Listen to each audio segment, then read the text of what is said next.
angithi naseSouth Africa awungathiwa babaluleke ukudlula thina basemdletsheni.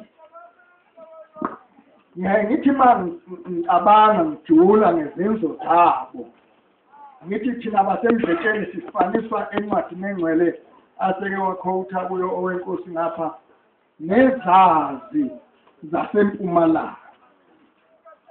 Okwenza ngisho lokhu ngisho ukuthi abasemdletsheni inhlahla yabo bakwazi ukuyibona ingane encane ukuthi yoba yini leyo ngane. Ongenza ngisho lokho ngisho ngoba ilembe lekamanye amalembe ngokukhalipha lafika lingane kwathiwa likhuliswe ungomama. Kodwa indlela ayelihlonipha ngayo yayimangalisa. Yingoba kwakuyisazi sasempumalanga sazi ukuthi kusasa izoba yini le ngane. Ingane eyayinganakiwe ngisho kubo kwaZulu. Ingane eyayinganakiwe ngisho ekhaboni nakwamhlongo. Ingane ke izothi kayinakwanga phela nakwamthetho ngoba yayiyogcinwa ngaphakathi esigodlweni kodwa kwathiwa cha ngomane ekhulisa nanzi ingane.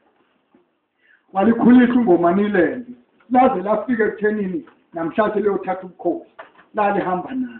Ucabange nje indoda yakwaMdletshe iyotshela ubukhosi bakwaZulu ukuthi nayi inkosi yenu sukumane nikhululeke. Ongeza ukukhuleka wayeqalazwa ukuthi ungubani lo limdle ngaso leso sikhathi ijuba. Lamisa ilembe eleqa amanye amalembe khalipha elanqoba izizwe zonke eminyakeni 12 lase lakhe umbuso wodwa kwaZulu. Kodwa amandla nokuhlakana lapha emhlabeni.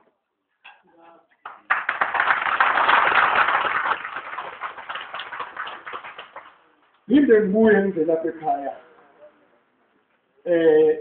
kulensizwa oyona mnikazi walezi intaba inkosi nayo futhi khona ukuhlakana zizelwe insizwa ekasenza ngakhona njengoba nizazi selibusile ilembe balilimaza kwabusa inkosi udinga mase ku lapha ya asimazi ukuthi ubani owathuma umfusi ukuthi yena akayokhulisa umpande uphathwe ingonyama umpande iphathwe umfusi walapha ekhaya uyena owayesena inkomo lapha yana uyena owayenza konke uyena okwakuhletshelwa yena ayotshena umntwana ukuthi kuthiwane Mgungundlovu esigodlweni sengonyama udinga hayi Mgungundlovu lone uMgungundlovu ondulubo ngoba uMgungundlovu wakithi kwaZulu lapha emakhosini.